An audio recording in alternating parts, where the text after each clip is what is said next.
Hello guys, hello. This is for Cancer. Alright, Cancer, welcome dito sa aking channel. Kapalaran 888 Cancer. Ano ba ang messages, vibration, gabay, energy para sa lahat ng Cancer? So let's check.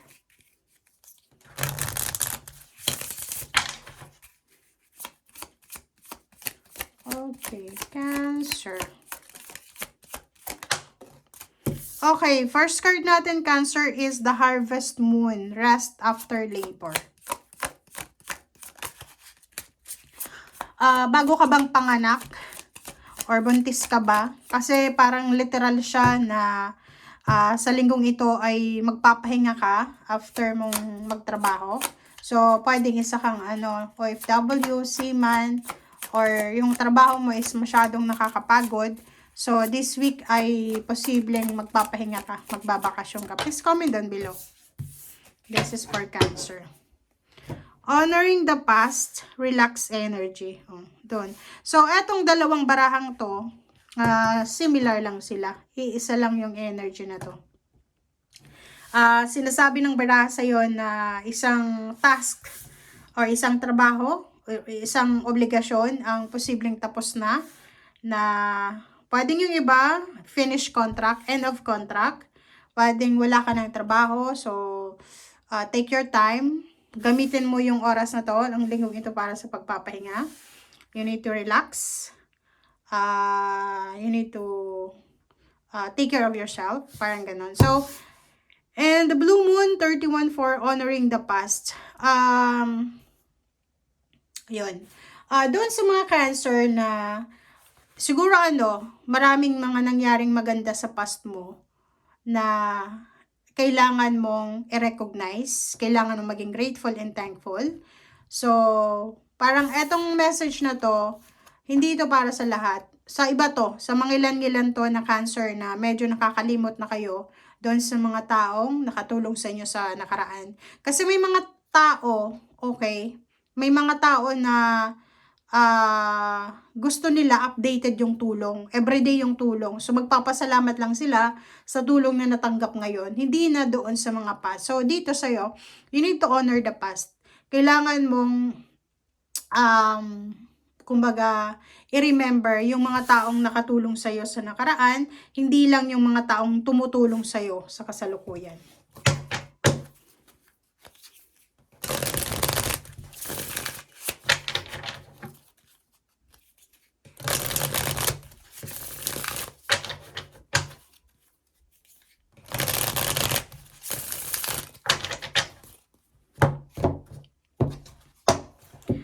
Alright, so first card natin is King of Wands. And yun. So, nakikita ko sa'yo dito, may posibilidad na may Cancer na sa linggong ito ay pwedeng mawalan ka ng trabaho or pwedeng finish contract yun, end of the contract. So, talagang magkakaroon ka ng problema sa financial kasi pwedeng wala ng trabaho. But may iba sa inyo dito na the universe is advising you to take a risk. 'Di ba? Yung parang, halimbawa, nawalan ka ng trabaho. Yung iba sa inyo, after mawalan ng trabaho, hanap ulit ng trabaho. Which is, ang sabi ng baraha dito, kailangan mo munang magpahinga. Kailangan mong i-replenish yung energy na nawala while you're working. So, dito sa barahang to, yung rason kung bakit ka sobrang dedicated sa paghahanap buhay, pagtatrabaho is because of financial scarcity. Pwedeng marami kang obligations, duties and responsibilities, o yun, so 4 of Wands. So, sinasabi ng baraha sa'yo, possible na may mga Cancer na marami kang obligations sa pamilya, may mga pinag-aaral, may mga bills, may mga utang, ganyan. So, or pwedeng nagpapatayo ka ng bahay. So, possible na matigil muna yung mga expenses mo kasi wala kang trabaho. Parang gano'n. Alright, Magician and 5 of Cups. So, nakikita ko sa'yo dito, meron ditong Cancer na medyo nangihinayang ka. Okay? Nangihinayang ka sa bad decision mo sa past. Nangihinayang ka sa mga ginawa mo. Yung parang this week, i-question mo yung sarili mo. Bakit mo ba ginawa yun? Parang gano'n. Yung parang sisisihin mo yung sarili mo kasi ginawa mo yung desisyon na yan na hindi mo pinag-iisipan. So, full of regrets ka. Okay? Sa linggong ito ay makakaramdam ka ng panghihinayang. Medyo sad ka. Medyo sad kasi parang may mga offer sa'yo, like mga job offer, business offer, or may mga tao sa past na tumulong sa'yo para makabangon ka. But maybe because of bad decision, nawala yung ganon. So, ngayon nagsisisi ka. Oh, diba? Heartbroken ka eh.